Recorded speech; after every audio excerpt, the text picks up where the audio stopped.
Salutare oameni buni și bine v-am regăsit pe canalul nostru de YouTube. Astăzi vom vorbi despre Samsung și mai precis despre telefoanele de la Samsung și despre faptul că în ultima vreme am avut așa un telefon care mi-a plăcut de la Samsung, un telefon care nu mi-a plăcut de la Samsung. Și tot așa am urmat acest șablon pentru că nu înțeleg exact ce se întâmplă cu multitudinea asta de modele pe care Samsung le Astăzi vom vorbi despre Galaxy A21s, un telefon care face parte din segmentul entry level, deși nu are neapărat preț de entry level. Se găsește undeva la 840 de lei pe piață la momentul review-ului și mi-a fost foarte greu să mă decid dacă Samsung cere un preț corect sau nu pentru acest dispozitiv.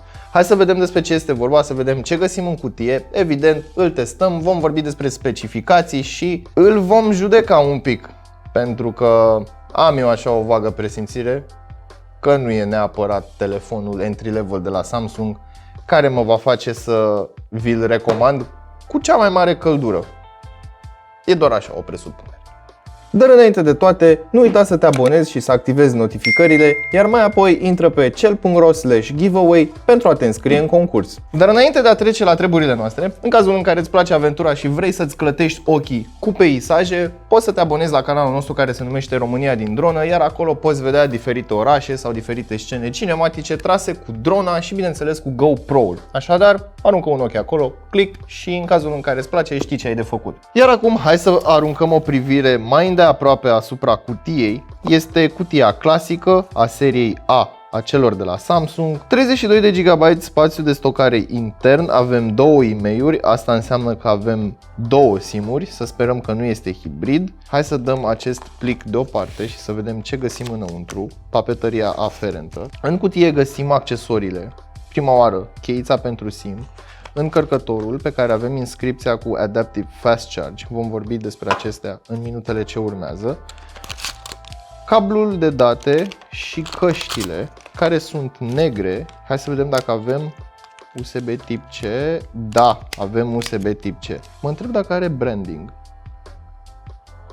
Nu, nici măcar nu are branding cu Samsung, este mai mult decât generic.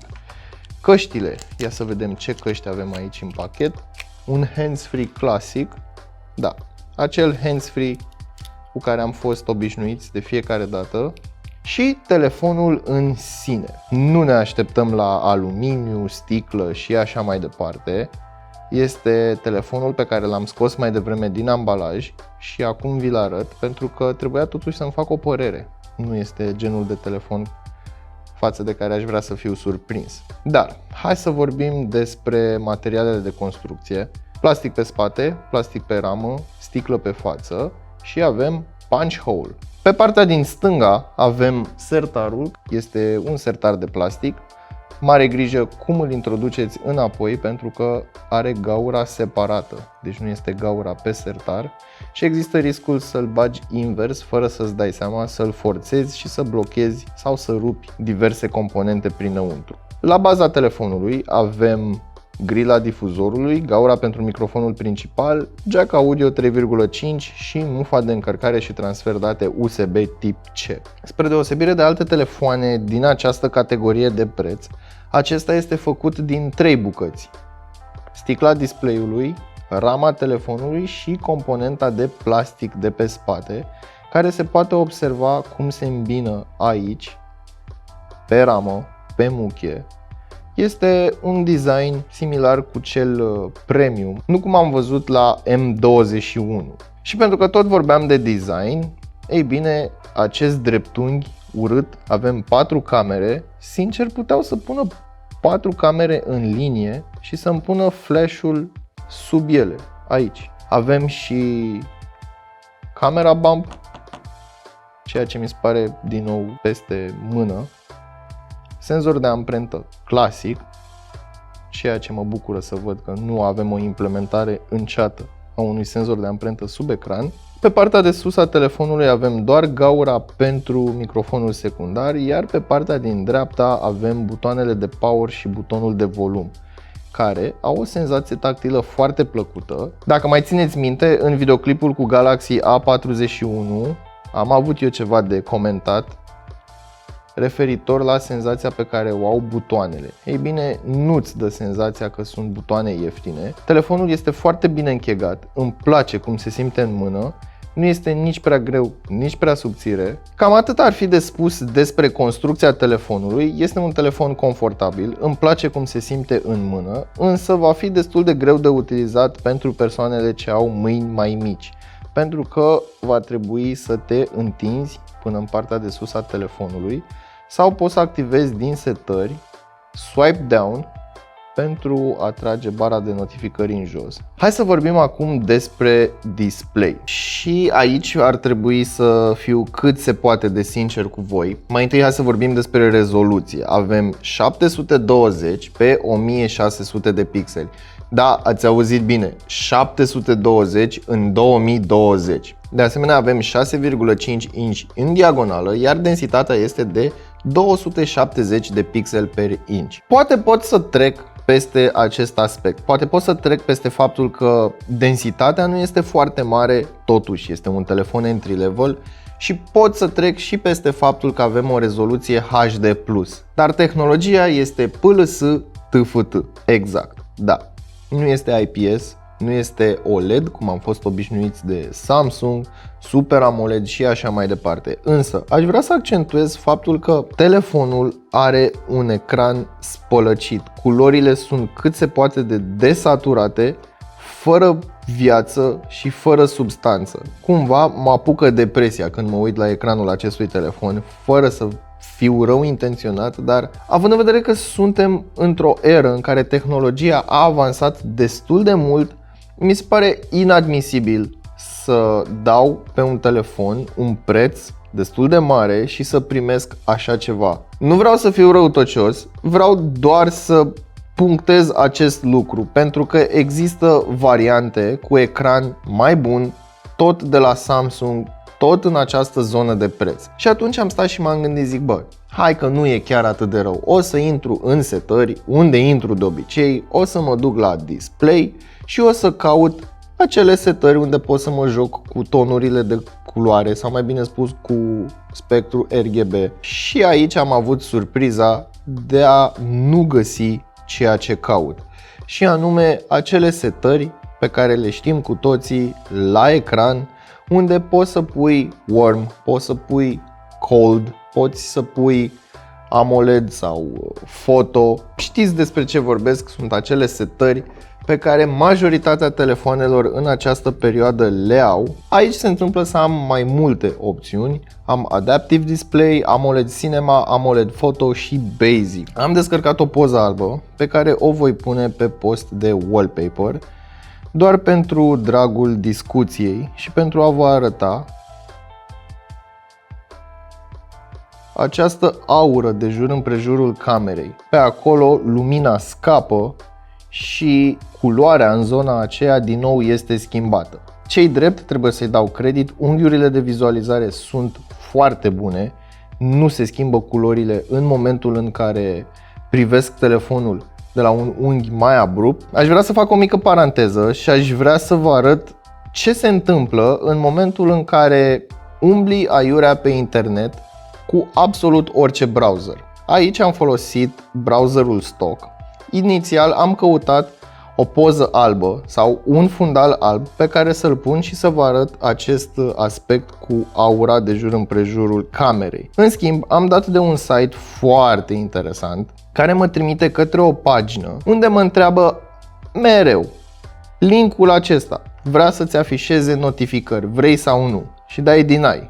Și mai dai deny odată, și mai dai deny odată, și mai dai deny odată. Și o ții așa la nesfârșit, până când din greșeală poți să dai pe allow și în momentul acela îți intră tot felul de spam, tot felul de notificări pe care tu nu le dorești.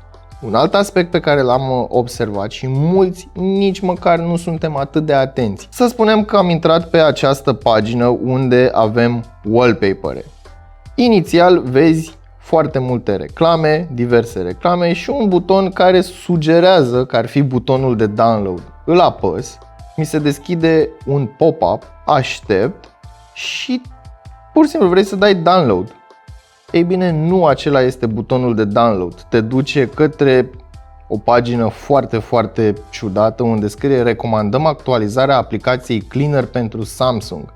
Evident, dacă fac acest lucru și dau instalare, mă va duce într-o zonă foarte ciudată unde nu vreau să ajung. O să dau cancel updates. Nici măcar nu m-am logat pe Play Store ca să nu aibă acces la cont. Dacă dau pe anulare, mă trimite din nou către o altă pagină. Ți-ai instalat malware, spyware, adware și așa mai departe pe telefonul tău. Hai să vorbim acum și despre hardware și software. Sub carcasă găsim un Exynos 850 pe 8 nanometri și 3 GB RAM. Însă există modele și cu 6 GB RAM și 64 de GB spațiu de stocare intern.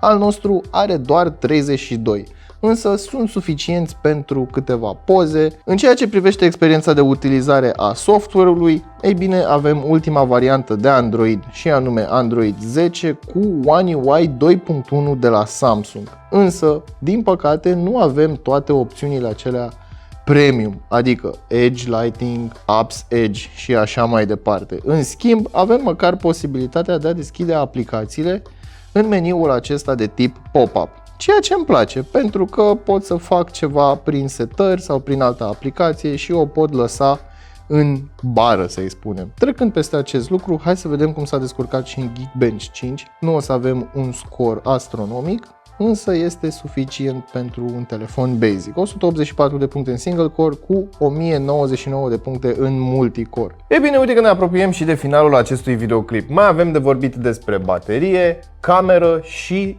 audio. Hai să începem cu audio prima oară. Se aude ca o șosetă. Da, nu pot să mă exprim altfel pentru că am văzut foarte multe alte telefoane care se aud mai mult decât decent în această zonă, însă difuzorul acesta nu pune accent nici pe bas, dar nici pe înalte.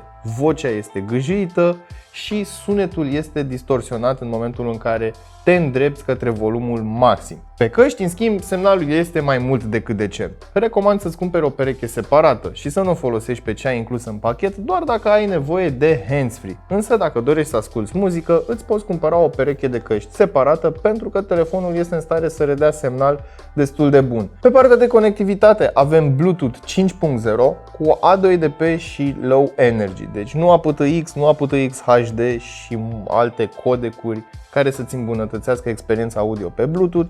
Așadar, mare grijă ce pereche de căști alegi în cazul în care ai acest telefon sau un telefon care nu suportă un codec mai bun. Avem NFC, ceea ce mi se pare mai mult decât interesant. Poți să folosești telefonul pentru plăți cu cardul și acest lucru mă bucură să văd, mai ales în segmentul entry level. Iar acum hai să vorbim și despre camere. Senzorul principal este de 48 de megapixeli. Da, o rețetă destul de rar întâlnită în acest segment de preț. În schimb, pe partea cealaltă mai avem două lentile speciale. Una ultra-wide de 8 megapixeli f2.2 și una macro de 2 megapixeli f2.4. Evident, nu am scăpat nici de data aceasta de senzorul de adâncime, iar acesta are 2 megapixeli f2.4. Per total, nu pot să spun că am rămas uimit de calitatea foto a acestui dispozitiv. Am văzut alternative mult mai bune și la acest capitol, tot de la Samsung sau de la concurență în același segment de preț, așadar mi-e foarte greu să-l pun pe acest telefon în raport cu ceea ce am mai avut pe mână și ceea ce ați mai văzut la noi pe canal, pentru că nu excelează la capitolul acesta. Iar acum hai să vorbim despre baterie. Telefonul are sub acest plastic un acumulator de 5000 de mAh, iar încărcătorul din pachet este de 15W fast charge. La capitolul acesta mă declar mulțumit. De ce? Pentru că nu am un ecran care are o rezoluție foarte mare și îmi consumă foarte mult. Bluetooth-ul din nou suportă low energy și nu consumă foarte mult, iar Wi-Fi-ul, cu toții știm că poți să uiți telefonul pe Wi-Fi și câteva zile pornit, că nu se consumă bateria atât de repede. Alt aspect care ar putea să intereseze pe anumiți cumpărători este dimensiunea ecranului. La 6,5 inch cam greu găsești telefoane în acest segment de preț. Însă, după cum ați văzut și în episoadele anterioare, Xiaomi vine din spate cu seria Redmi, care este ieftină și are și ecrane bune și rezoluție bună, și atunci cam greu poți să iei acest telefon în considerare, unde se văd pixelii, rezoluția este foarte slabă, dar și luminozitatea la rândul ei. Și având în vedere că este lucrul la care te uiți toată ziua la un telefon mobil, este prima interacțiune cu el dincolo de carcasă și sentimentul pe care îl ai atunci când îl ții în mână. E bine, este ecranul și ecranul fiind foarte slab, parcă îți vine să îl arunci, având în vedere că suntem în 2020 și ecranele la calitatea aceasta erau acum foarte mulți ani de zile și îmi pare rău Samsung, chiar îmi pare rău, nu am cum să recomand acest telefon, chiar și dacă este de 6,5 inch și mulți oameni ar avea nevoie de el. Bun, cam atât pentru astăzi, până data viitoare știți ce aveți de făcut, nu uitați să verificați descrierea pentru linkuri utile și prețuri actualizate și totodată dați-vă cu părerea despre A21s în secțiunea de comentarii de mai jos. Și întrebarea mea pentru voi este: ce telefon aveți voi pe care nu-l înțelegeți?